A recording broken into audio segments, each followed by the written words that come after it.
Welcome everybody to this episode of the Navigating Now virtual roundtable series. I am Anthony Ewing, a partner here at Thoughtium. We go live each week, Thursday afternoon at 3 p.m. Central. And we bring leaders and topics to the center of our table with you, our community. We unpack them on a week-to-week basis. And we help you elevate your sense of individual and team leadership. And we do that through bringing great leaders to the table. And we have a repeat guest today that I will introduce here in a moment. We're super excited to have Katie Bellamy at the table today. But a few housekeeping items to get us started. We're 64 episodes in, and we continue to say that the Navigating Now platform really is here to serve our broader community. Those are our friends, our family, our clients, our broader community, in bringing new perspective and creating the space for new dialogue. And this show, week over week, has been such a joy for us to bring to several communities of ours, including our LinkedIn community. And we want to particularly thank those folks who stop by in the LinkedIn thread. We go live to LinkedIn every week at 3 o'clock. We also want to welcome our YouTube audience, as well as those friends and family who sometimes stop by on Facebook. So welcome everybody to today's episode. Today, we are tackling an extremely relevant and very important topic in the corporate workplace. That is everyday wellness. And to do so, we have brought Katie Bellamy back to the table. She is a therapist, a coach, and a Reiki practitioner. Katie is also a great member of the Navigating Now community. She is here local in Chicago. She's also up to some really big things in her own career, as well as her own practitionership. And today we're really going to be zooming in on what are some of the trends and shifts that we've seen in wellness, and how has even the term wellness redefined itself over the course of the last couple of years through the pandemic, and what can we do as leaders to bring more of a sense of wellness to our team, both individual and organizational teams. So a lot to unpack today. Katie, welcome back to the table. Thank you so much for having me. I'm really excited to be here and return to the show. Absolutely. We there's a handful of our Navigating Now members that we just love to have back at the table. Most of which are folks that we just love and have fun with. But ultimately, someone like yourself is at the center of an industry, a paradigm, a practitionership that is just evolving and changing almost by the day. Yeah. And the last time we spoke, it was really almost at the front end of the pandemic. We were, still trying to figure out continuity and what that meant for, our people. We were really largely focused on how to support folks in more of a virtual first environment. And ultimately, we were saying things like, when we get on the other side of this, or, when we move through this, and how things have changed really even just in the last 12 months as the pandemic has not only redefined, this generation, if you will, but it's redefined work in so many ways. And I don't think there's anybody who's necessarily looking to a particular inflection point or stopping point of all of this. I think we're all starting to figure out what truly is the future. And at the center of that discussion are big ticket topics. And wellness, employee wellness, individual wellness is one of those big topics that just means so much more today than it did 2 years ago. So I know that's a lot here to begin with. So I always like to start maybe a little bit more narrow. We are really excited for you and some of the kind of updates that you have in terms of your career, and really focusing in on some of these bigger topics with all of your might and energy. So tell us a little bit, for those of you who maybe didn't tune in to the first episode, tell us a little bit about you, about your practice, and about where you're taking it. Awesome. Yeah. So, like you said, my name's Katie and I use she, her pronouns. I have my practice where you see therapist, coach, Reiki practitioner, and oftentimes people are like, whoa, that's a lot. How are you doing all of that? To me, I kind of summarize it with mind, body, spirit, wellness, and healing. And then it comes out and manifests in lots of different ways. agreed that this timing, I'm always trying to trust the timing of the universe and knowing things are going to happen when they're meant to. So it's really cool to be reconnecting with you all at this point in my career. This week, in fact, I'm experiencing a pretty big shift where for the past few years, I've had my practice as well as a 9-to-5 job.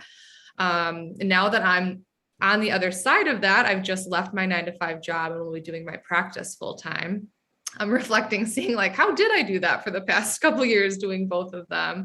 But as some of those things that you've been speaking on, I've been going through as well. So, as a therapist throughout the pandemic, really experiencing a lot more people being more open to therapy, willing to try therapy, noticing that we need some healing and support. And then also personally going through these shifts, right? Like we're all going through this pandemic and really reconnecting to my values and my goals, and really emerging to this realization that I'm ready to venture out on my own fully to give me some more of that time and focus on wellness and my own mind, body, spirit well-being. I love that. I'm hearing that this was more of an inside out, decision. It's interesting, when I decided to leave corporate America and start my own practice, it might have been a little bit different in that I saw a huge opportunity in the marketplace, and being the kind of opportunist that I was, I said, my passion is to explore this opportunity. But it sounds like this decision for you is supporting, both your passion and your practitionership, but also you as an individual. Tell us a little bit about that. Like, what more did you need that you might not have been able to get with a 9-to-5? Yeah. So the way this sort of realization happened, I would say was really in the like spiritual realm for me. And I needed some time and space, which working virtually did provide, to be able to sit with some of like the values-based discussion. So it was actually, to really romanticize it, it was while working virtually, I was able to spend a few months away in Mexico and working telehealth and working virtually from there and journaling on the beach on some of these like goals and values and signs and messages, and really reconnecting with like who I am and what my purpose is and where do I feel most grounded and how do I feel my nervous system is at peace. And being open to these opportunities, right? Like, I think also practicing what I preach a little bit. And, instead of talking about like, I hope my life could look like this, really seeing that some of the outcome of, this past year is maybe really seeing, oh, we don't want to wait, or this feeling of hope is maybe you're always going to be pushing it down the line and turning it into a reality. Yeah. I think that more people over the last couple of years have either executed a shakeup or a move the way that you have, whether that's, moving geographies or shifting a career, or they've had aspirations to, and those aspirations have been accelerated. I want to ask you particularly about your decision to go to Mexico. It sounded like, there was a lot of real positive that came from that. Mm-hmm. What was maybe something you struggled with when you left and you plopped yourself in Mexico? You said for a couple months. Yeah. What were some of the things that maybe came up that you weren't expecting? So the flip side of my adventurous spirit is that sometimes I don't do all of the pre-planning that I could. So one major thing was this pull to feel, how can I be responsible for my clients and with my clients, even things like a stable internet connection, while also honoring like, where do I want to be and where do I feel happiest? So it took some time and, envisioning returning and creating this like ongoing possibility to travel in my career. I definitely took some takeaways from that and learning like, okay, I did feel really, it was a challenge to feel like, oh, wow. When internet goes out here, I'm like, well, it's the internet, let me reboot. And there's not much guilt, but I felt a lot of guilt to feel like, oh, wow, am I allowed to feel content and also make mistakes or have things come up? So I had to do a lot of my own work on what those emotional boundaries looked like and, not taking on too much guilt or shame around those choices. And also like being a little bit better of a logistical planner. Yeah. Well, I love that your struggle was not exclusively like a call to action to do better Uh-huh. in the logistics. Your struggle was also an opportunity for you to face some of the potentially underlying aspects of your own anxieties and things of that nature. And I will tell you, I just have learned recently, like travel for me has been a mechanism of really facing some of just the real kind of underlying points of tension that I have. And I think not having traveled with COVID for a significant period of time, now getting back into travel, sometimes those sensations, those anxieties are today more prominent than they were prior to, when travel was just another thing that I did a couple, every other week. Mm-hmm. And most recently, I took a trip where I was away from, my home here in Chicago for almost a month. And my transition from Chicago to this third space was really rocky. And I remember having to kind of address, like, why do I feel so unstable in this transition to this new space? Yeah. And it just was this really healthy process of like, what's coming up is what's underlying every day. And that's my need to kind of control my surroundings and my environment, my need to feel like I'm serving and connecting with everybody, both here and also at home, and essentially my need to please. And so travel can be such a great mechanism for you to face some of those, for lack of a better term, insecurities or demons, if you will. Totally. Yeah. Yeah. Yeah. My recovering people pleaser self and my recovering perfectionist self totally was Yeah. highlighted.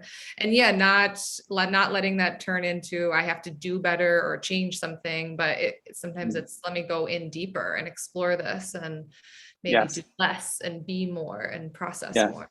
Yes.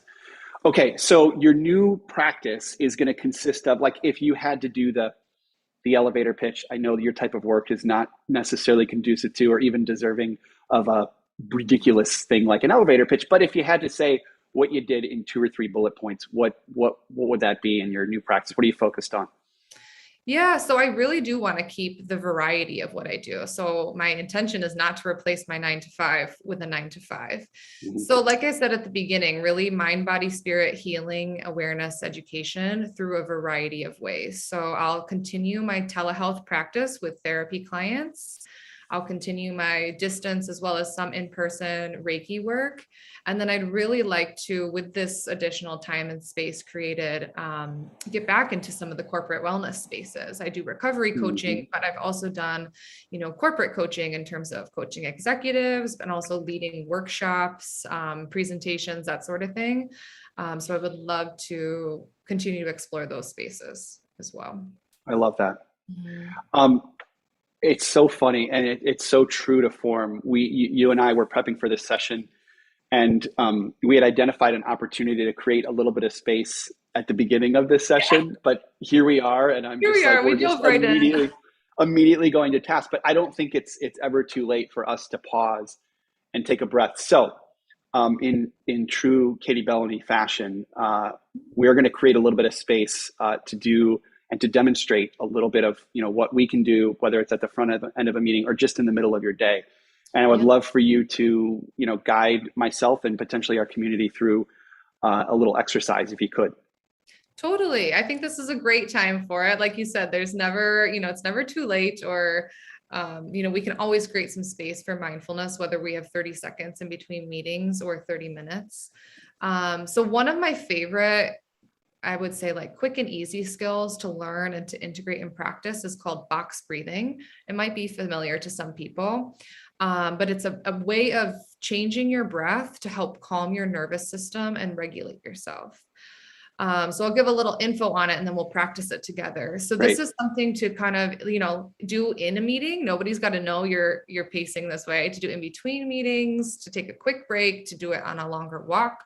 It's really helpful in times of like anxiety, tension, when you are feeling yourself kind of running high and that cortisol's pumping.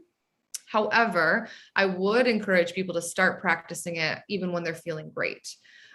Because if it's a new skill to you, the chances of your cognitive part of your brain to be ready to say like, oh yeah, the box breathing skill, let me use it when you're already heightened, it's more challenging versus if you've already integrated it and your brain and body already know it, to then pull it out when you're heightened, it'll be less challenging. So essentially, if you envision a box, and you can totally like look this up on YouTube if you need like a visual guide for yourself, but if you envision a box in front of you, the idea is that you're breathing evenly around the box. So there's an inhale, you hold, you exhale, you hold. I'm going to guide it with a count of 4, but then I'll leave a few moments for folks to kind of let their own pacing. So as long as those, if you prefer a 3 or you prefer a 5 or a 6, as long as it's even, whatever feels right for your body. And then we'll breathe in through our nose and breathe out through our mouth. So go ahead and adjust your posture. So this is another strategy. I know, especially with virtual, I tend to like be here on the screen. Yeah. So if we adjust and kind of gain some perspective, remember the screen is in a larger room, the room's in a building, the building's in a city. So gain a little bit of perspective, drop your shoulders, release your jaw, and you can keep your eyes open or you can close them, whatever feels better. And before we begin, just start by noticing how your breath is now, noticing the natural rhythm of your inhale and exhale. And noticing it without judgment. There's nothing wrong or right about your breath. It just is.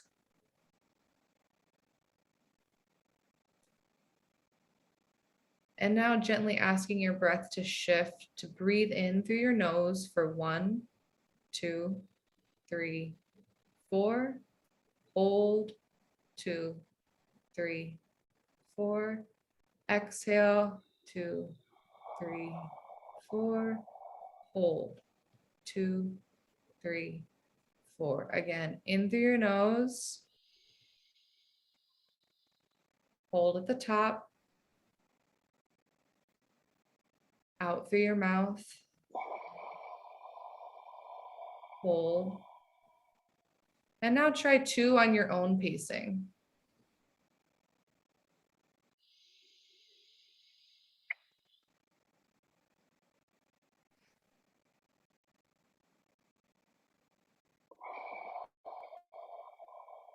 One more cycle.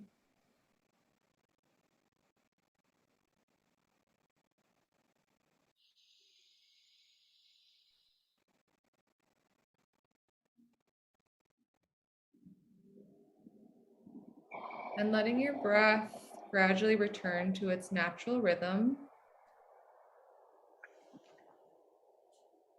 Taking a minute to notice any changes, what feels the same, what feels different. Again, no judgment.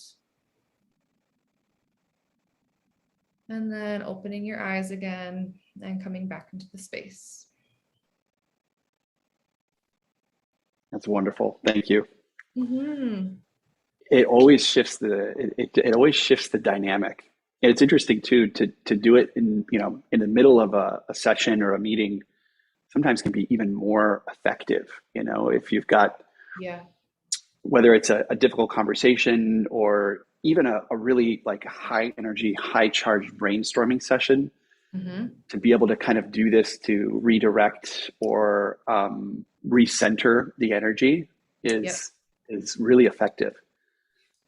Yeah. And of course, practicing it on an individual basis, but I know we're speaking of corporate wellness culture in general too, right? So even thinking of if this is part of the culture, to start a meeting with some box breathing or to end the meeting, or, we oftentimes are running around like we're floating heads and we're all stuck in our head and there's this buzz, or the opposite where we're all kind of stuck in this stagnant energy.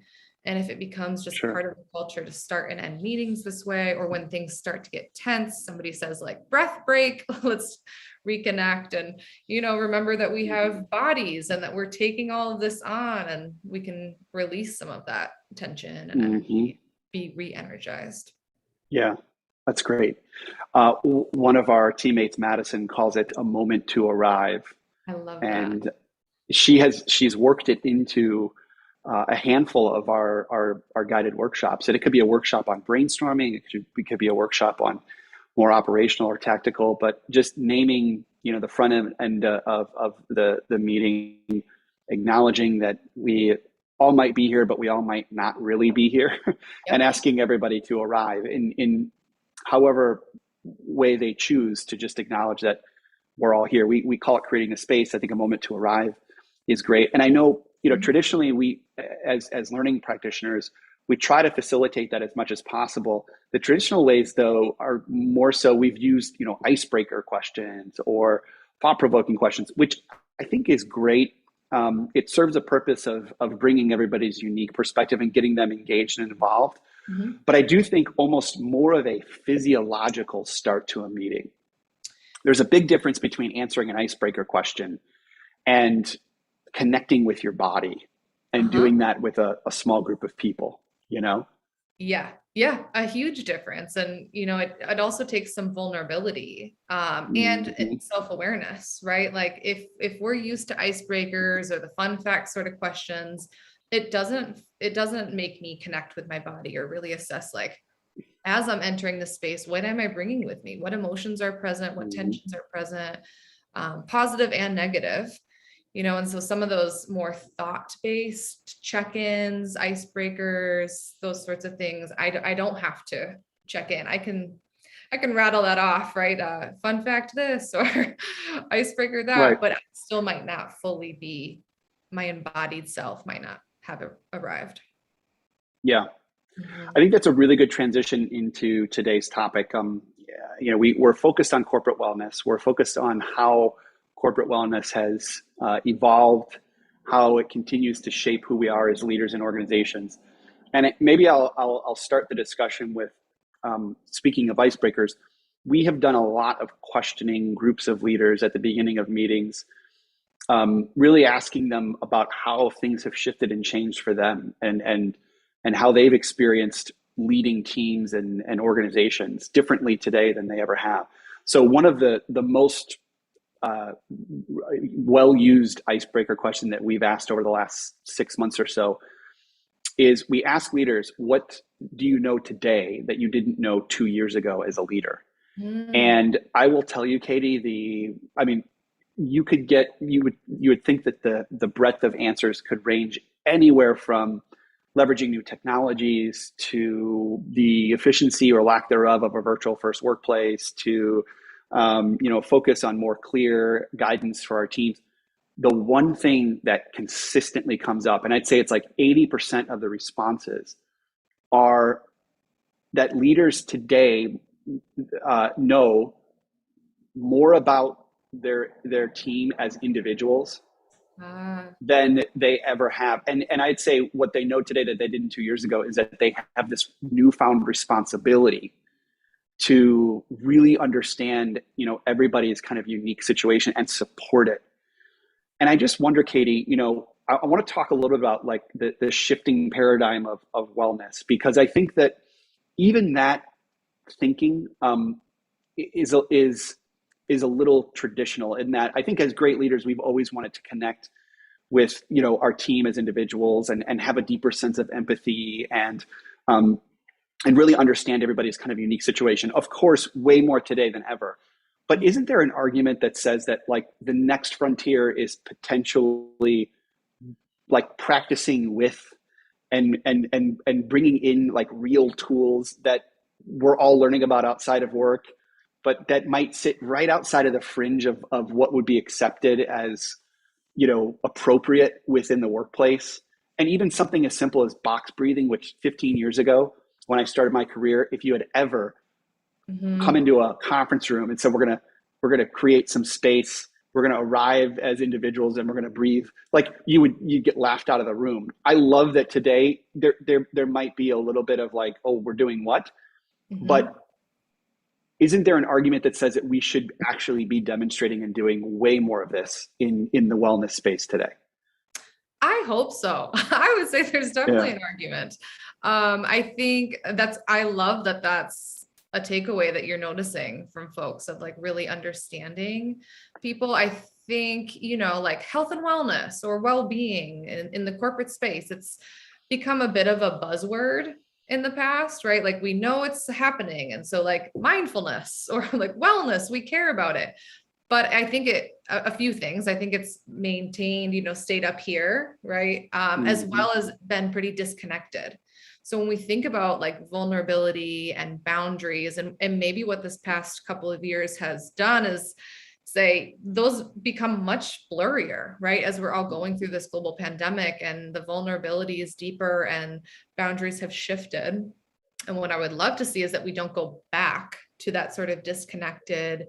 We care about wellness. And so, take some yoga on your own time, or, here's the EAP provider. All great and important and wonderful. But I'm also thinking like, not only our well-being, but seeing that we're all human beings, and it's not just wellness for, efficiency in the workplace. It's not just wellness to make us better workers, but it's wellness to keep us healthy as human beings, and that we're all human beings with, and of course, not to say corporate meetings are going to turn into group therapy sessions, right? Boundaries still need to be in place, but what those boundaries look like and feel like, and the purpose that corporate wellness serves, really seeing that we are embodied human beings and individuals with different needs, but that we are also a community and a collective. Yeah, I love that.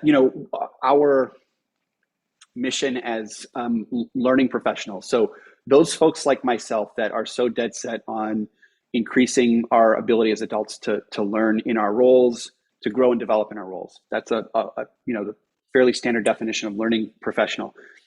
My practitionership as a learning professional is to, and might be a little bit more of my own viewpoint, but my vocation is to close the gap between the way that we learn outside of work and the way that we learn inside of work. It has been the last few years the easiest way for me to describe what my mission is as a learning professional.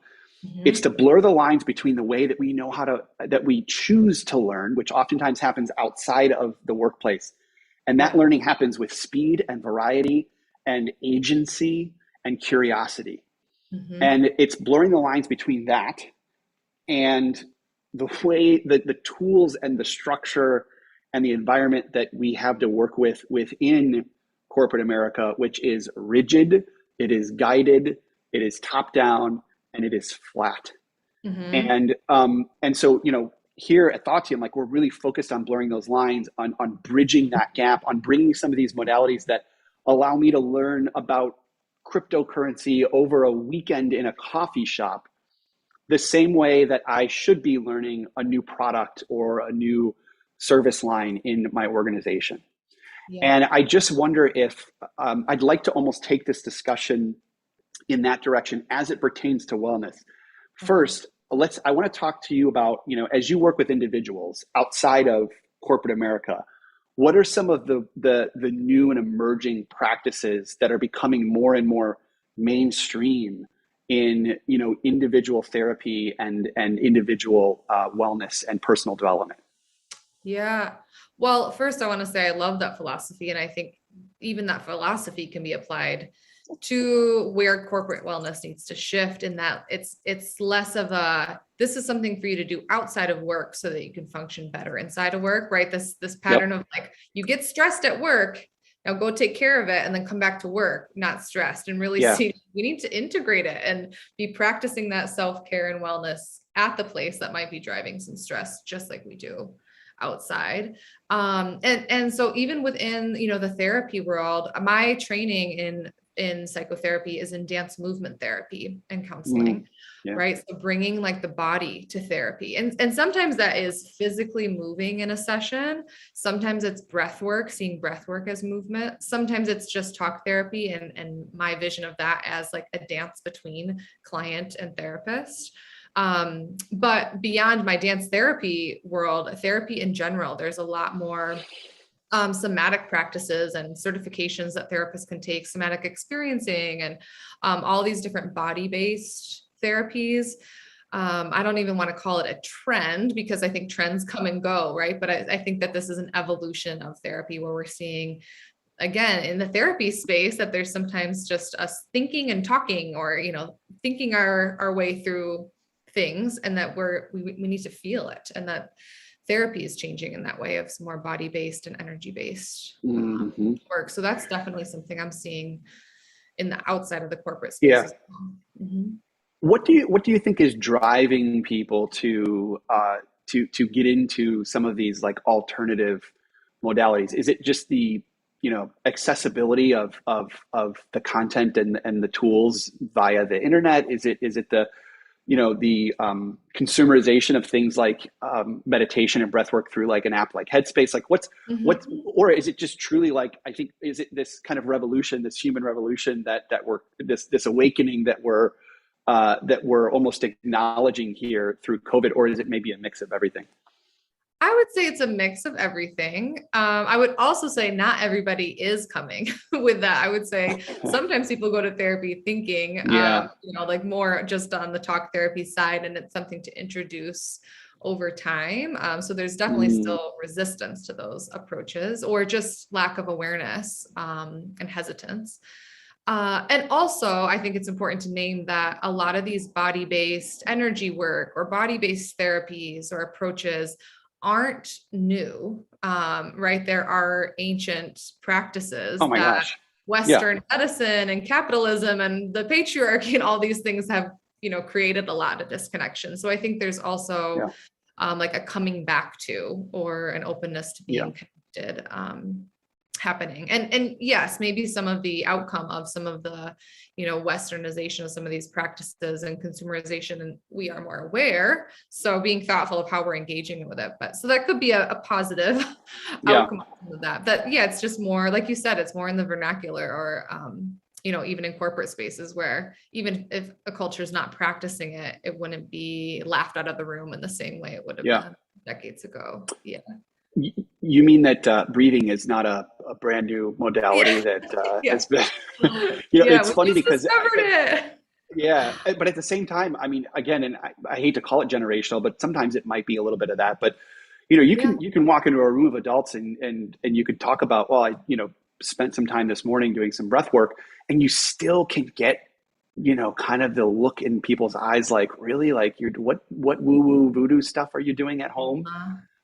Which Yeah. is just so curious. I will say we're getting a lot less of that, Mhm. and I think this gets to a little bit of the call to action or the urgency that leaders are seeing to not only acknowledge everybody as individuals, but also to like learn about and get into some of these practices in ways that could open the door for leaders to demonstrate and or to potentially co-create with their individual employees. Yeah. Um, okay, so we talked a little bit about some of the modalities that your folks are getting into kind of as part of their own personal journeys. And I'll just acknowledge, I think even just in the last couple of years, I mean, the absolute acceleration of things like breath work and meditation has been absolutely incredible and inspiring, and more people are getting into it. Um, I think, as adults, we're more willing to either talk about, address, or even tackle, generational kind of traumas and layers and layers of kind of who we are and where we came from. Mhm. And that's you can't do that alone. I mean, that has to be guided by a core group of people around you, a great therapist, and then leveraging some of these tools like breath work and meditation as well. Yeah. Let's now step into, if this is this kind of new um, season of us becoming more and more aware of these Mhm. modalities is happening outside of the headquarters, the corporate headquarters. What's happening inside of corporate headquarters? And I've got a little bit of a perspective on this, but as you talk to individuals, what are some of the things that are still maybe yet to make their way into the hallways of our organizations, or even the Zoom screens in virtual organizations, that Uh-huh. could potentially really bridge the gap between where we're at as individuals and where we're at as corporate citizens? Yeah, I think it's that gap between the awareness and the application from where I sit. And Mm, I would love to hear some of your perspective, since you might be in it a little bit more. But what I hear yeah. from folks who are in it, like you said, there is more awareness of, okay, we've got to take care of ourselves. We have to practice these things. Oftentimes there's a lack of awareness on how, and then it's not happening, right? So it might Mm-hmm. be said that, you know, our company cares about your well-being, but how is that shown, right? Is that shown with additional paid time off? Is that shown through acknowledging that sick days can be taken for mental health? Is that shown through starting meetings with breath work, through asking your employees what they care about, what motivates them, paying more, right? All those sorts of things. So I think the gap that I'm seeing is like, okay, it's around, we know it's important, but now how do we actually apply it? And what does that look like? I couldn't agree more. I honestly, I wouldn't add anything outside of like, it is the difference between awareness and application. And that's what's happening now, I think, is we've been forced to acknowledge, but now we're in a space where we're compelled and motivated to actually apply.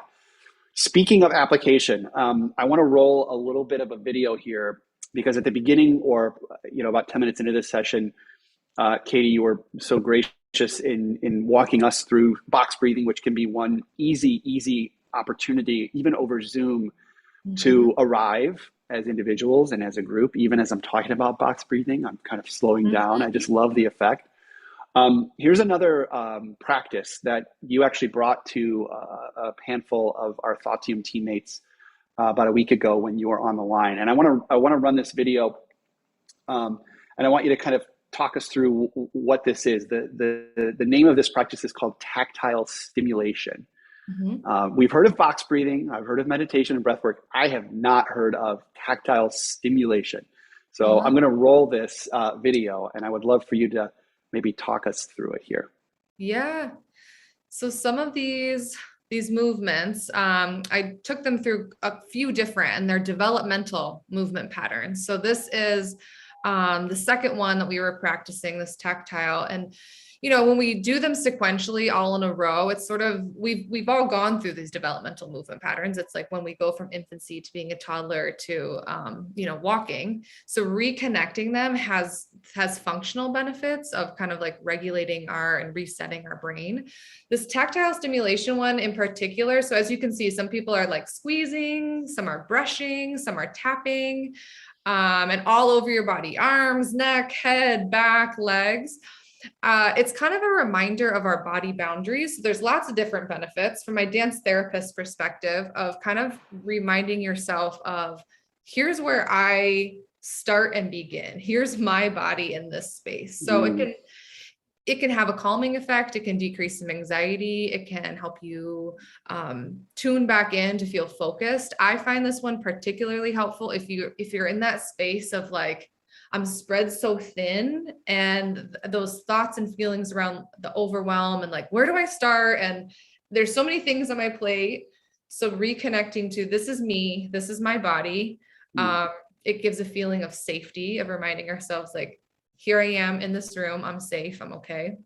And you can add a number of intentions on there too, right? So for somebody who's maybe newer to this world and they're like, whoa, that feels a lot, to think of like, okay, this will help me focus, and doing some tapping or brushing or squeezing for a more, energetic, spiritual, emotional intention of, I'm calling my energy back to me, or I'm re-energizing my being. Yeah. Yeah, I love that. There's these practices are so simple, but at the same time, again, they're just so useful, and they're also kind of fun. And I would also say, if you wanted to take just a pure, objective view at a practice like this, and you wanted to separate the benefit that it has on individuals to be able to acknowledge where they're at, to be able to bring in a little bit of their own sense of self and grounding.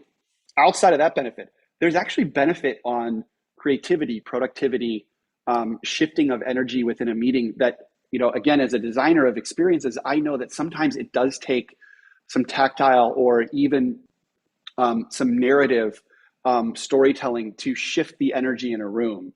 Yeah. And especially when we are so now confined to a computer screen, and we're not in a room and we can't read those nonverbals, these types of practices can be so effective for, again, productivity and brainstorming, resetting an agenda from going from one, topic to the next, refocusing people when there might be some tension or some friction.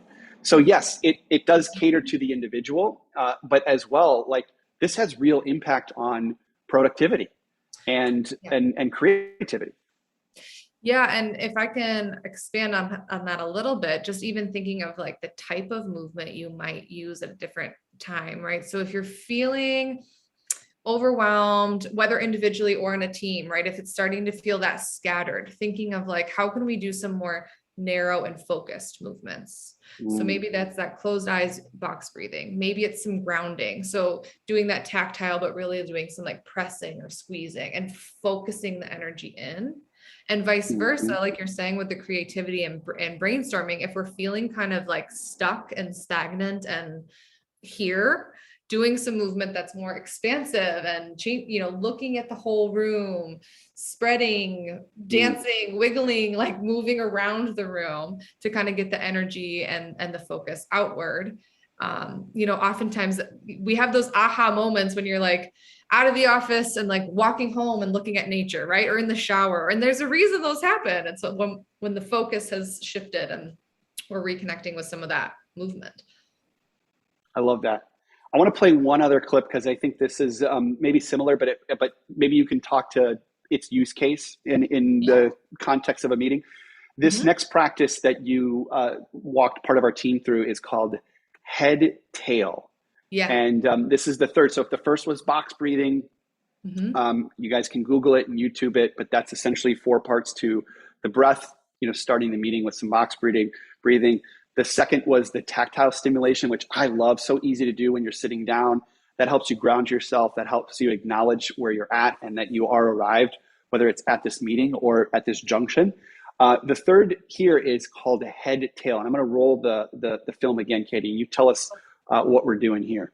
Yeah. So this is the connection between our head and tail, right? It's connected through our spine. And so again, functionally, this is one of the first patterns we learn as we learn how to move through the world. So kind of reconnecting and regulating with that. But more emotionally, this head tail relationship is our sense of self.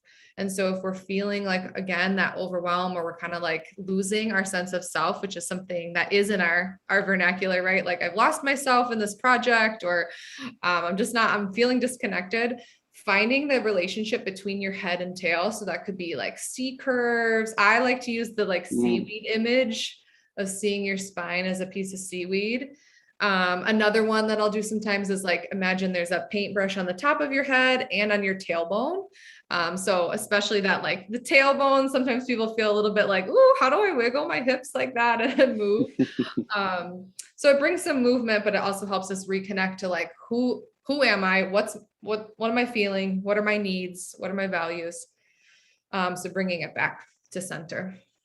I love that. Yeah, it's so interesting because each of these, again, might serve a different purpose in the context of what you're trying to accomplish as a group. Again, it's healthy for us to be practicing this as individuals, but it's in a 2 or 3 day meeting, of which oftentimes we're designing these experiences. I can absolutely see using these to set not only intentions, but almost like the physiology of what we're trying to accomplish. And I love this idea of the head tail being more of like, I need to come back to like what truly is my center and my purpose. We do a lot of work in values and individual purpose statements.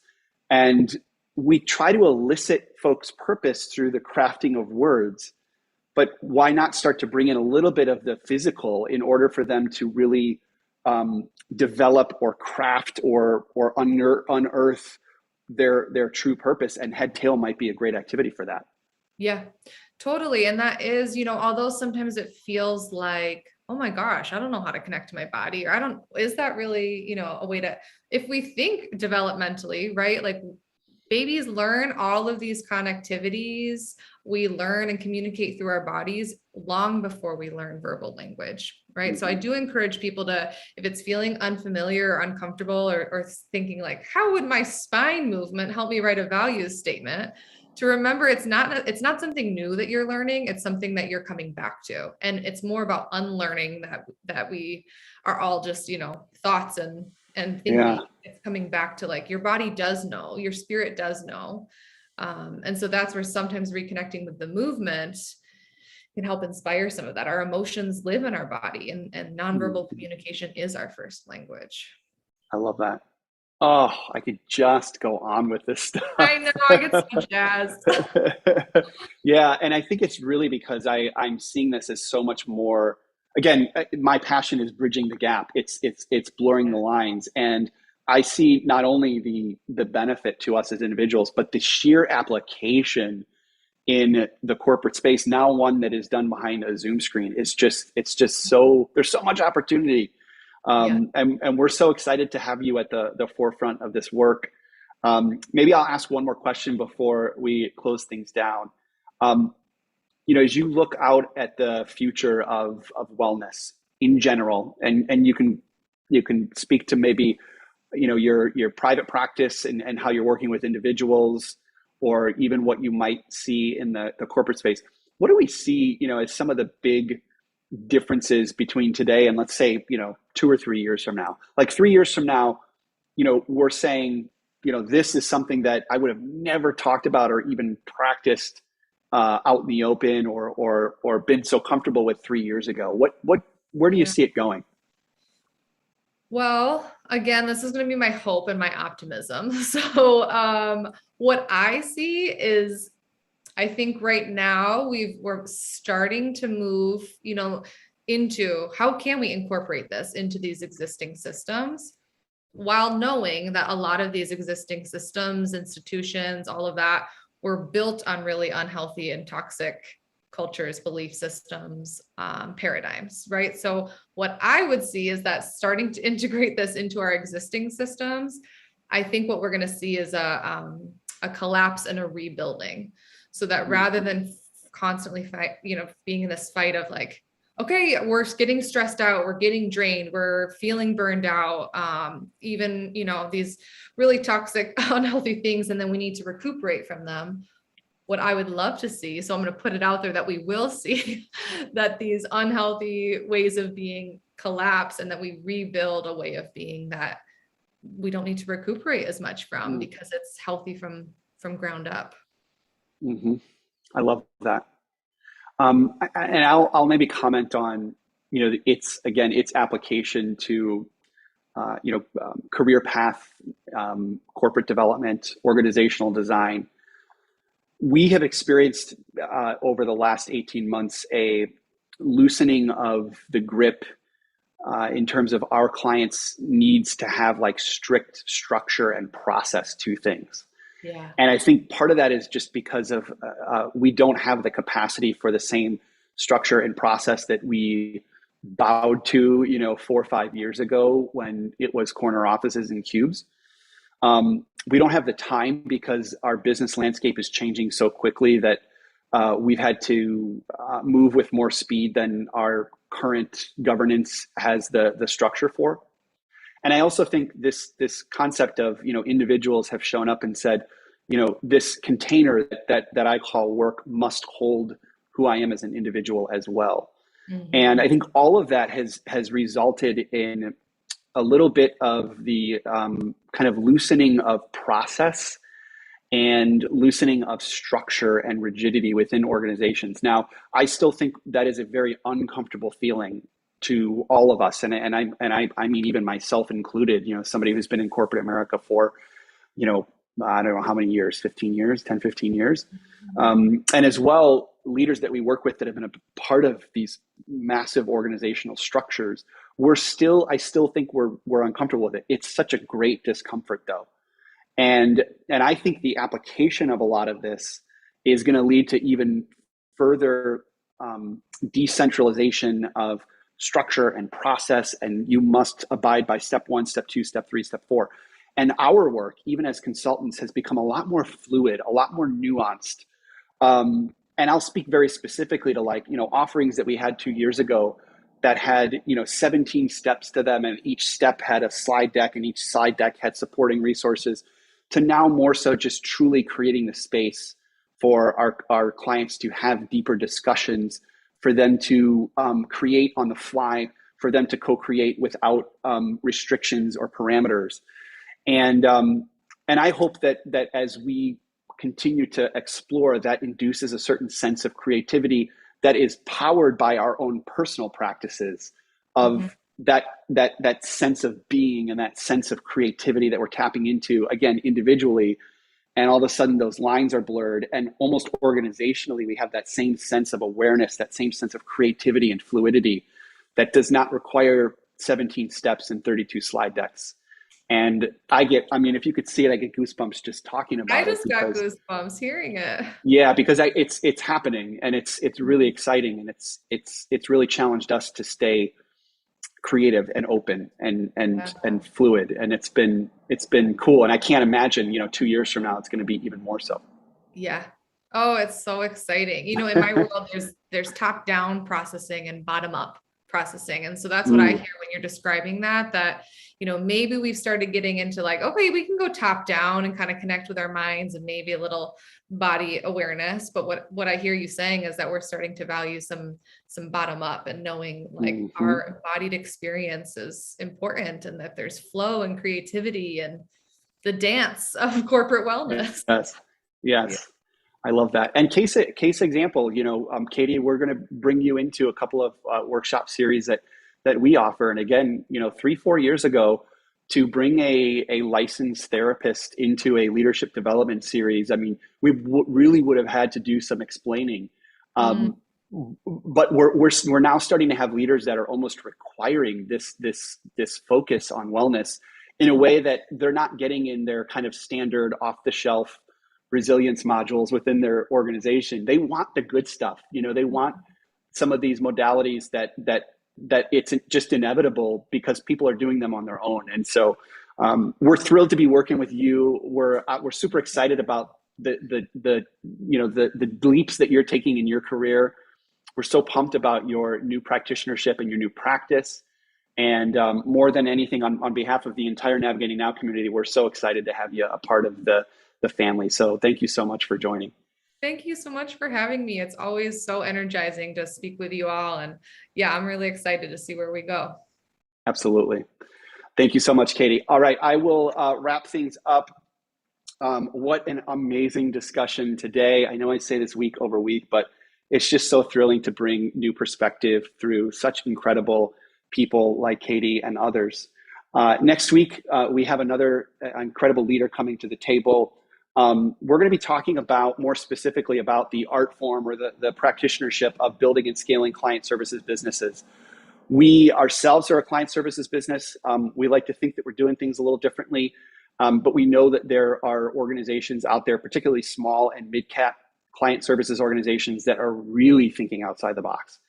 And Stephen Lynch, the founder and CEO of L2 Incorporated, will be at the table speaking to us about his 25-year run at building a 50-person organization, and some of the prototyping and testing that he's done to meet his clients' needs and to develop a brand and a story of their own. So for those folks like Katie who are thinking about either going out on their own or potentially starting a service-based organization, whether it's one person or 1,000 people, Steve is a dear friend and a great leader, and he's going to share some incredible nuggets. So we're excited to have Steven at the table.